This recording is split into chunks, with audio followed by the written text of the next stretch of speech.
മുൻ big boss താരവും മോഡലും നടനുമായ ഷിയാസ് കരീമിനെ മിനി സ്ക്രീൻ പ്രേക്ഷകർക്ക് സുപരിചിതൻ തന്നെയാണ്. ബിഗ് ബോസിൽ സ്ഥിരം പ്രേക്ഷകർ ഷിയാസും താരത്തിന്റെ കുടുംബാംഗങ്ങൾക്കും സുപരിചിതൻ തന്നെയാണ്. കഴിഞ്ഞ ദിവസം ഷിയാസ് സോഷ്യൽ മീഡിയയിൽ പങ്കുവച്ച വീഡിയോയാണ് ശ്രദ്ധ നേടുന്നതും ചർച്ചയാകുന്നതും. മാസങ്ങൾക്ക് മുൻപ് ബിഗ് ബോസ് മലയാളം സീസൺ 5 വിജയിക്കുകയും സംവിധായകനുമായ അഖിൽ മാരാർ ഷിയാസിനെതിരെ ഒരു ആരോപണം ഉന്നയിച്ചിട്ടുണ്ടായിരുന്നു. സ്വന്തം ഉമ്മയെ വീട്ടിൽ നിന്നും അടച്ചിറക്കിയ ആളാണ് ഷിയാസ് എന്നും അങ്ങനെ ഒരാളെ അഭിപ്രായങ്ങൾക്കും പ്രതികരണങ്ങൾക്കും മുഖവിലേക്ക് എടുക്കുന്നില്ല എന്നുമാണ് ആ അഭിമുഖത്തിൽ അഖിൽ മാരാർ പറഞ്ഞത്. ഇപ്പോൾ ഇത് അഖിലിന്റെ ആരോപണങ്ങൾക്ക് ഷിയാസ് മറുപടി നൽകി എത്തിയിരിക്കുകയാണ്. ഉമ്മയും ഷിയാസിനൊപ്പം തന്നെയുണ്ട്.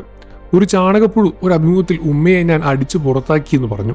അതിനെക്കുറിച്ച് ഉമ്മയ്ക്ക് എന്താണ് പറയാനുള്ളത് എന്നാണ് ഷിയാസ് ചോദിച്ചത്. ഷിയാസ് എന്നെ പുറത്താക്കി എന്നാണെന്ന് ചോദിച്ചാൽ ഇന്ന് ഉത്തരം പറയേണ്ടി വരും. എല്ലാ ദിവസവും പുറത്താക്കും, ശേഷം വൈകിട്ട് കയറി വരും.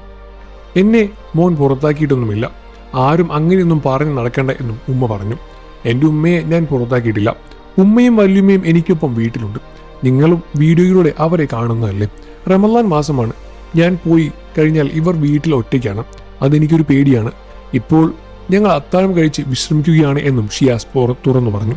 ഉമ്മയുടെ തോളിൽ കൈയിട്ട് കുശലം പറയുന്ന ഷിയാസിനെ വീഡിയോയിൽ കാണാൻ സാധിക്കും. സോഷ്യൽ മീഡിയയിലെ ഈ ഒരു വീഡിയോ പുറത്തുവിട്ടതോടെ ഷിയാസിനെ സപ്പോർട്ട് ചെയ്ത് നിരവധി ആരാധകർ തന്നെയാണ് വന്നത്. അഖിൽ മാരാർക്ക് ചുട്ട മറുപടി ലഭിച്ചു എന്നും അഖിൽ മാരാരുടെ പ്രസ്താവന പൊളിഞ്ഞു എന്ന തരത്തിൽ പ്രേക്ഷകരും ഷിയാസിനൊപ്പം തന്നെ നിൽക്കാനും തുടങ്ങി. മകന്റെയും ഉമ്മയുടെയും ഇത്രയും മനോഹരമായ ഒരു ബന്ധം കണ്ട് എങ്ങനെ അഖിൽ മാരാർക്ക് ഇങ്ങനെ പറയാൻ സാധിച്ചു എന്ന് തന്നെയാണ് പ്രേക്ഷകരും ചോദിക്കുന്നത്. ഈ വിഷയത്തിൽ നിങ്ങളുടെ അഭിപ്രായം എന്താണെന്ന് വീഡിയോയ്ക്ക് താഴെ കമന്റ് ചെയ്ത് പറയുക. വാർത്തകളും വിശേഷവും എത്രയും പെട്ടെന്ന് അറിയാൻ നമ്മുടെ വീഡിയോ ഒന്ന് ലൈക്ക് ചെയ്ത് ചാനൽ ഒന്ന് സബ്സ്ക്രൈബ് ചെയ്ത് സപ്പോർട്ട് ചെയ്യണം ഫ്രണ്ട്സ്.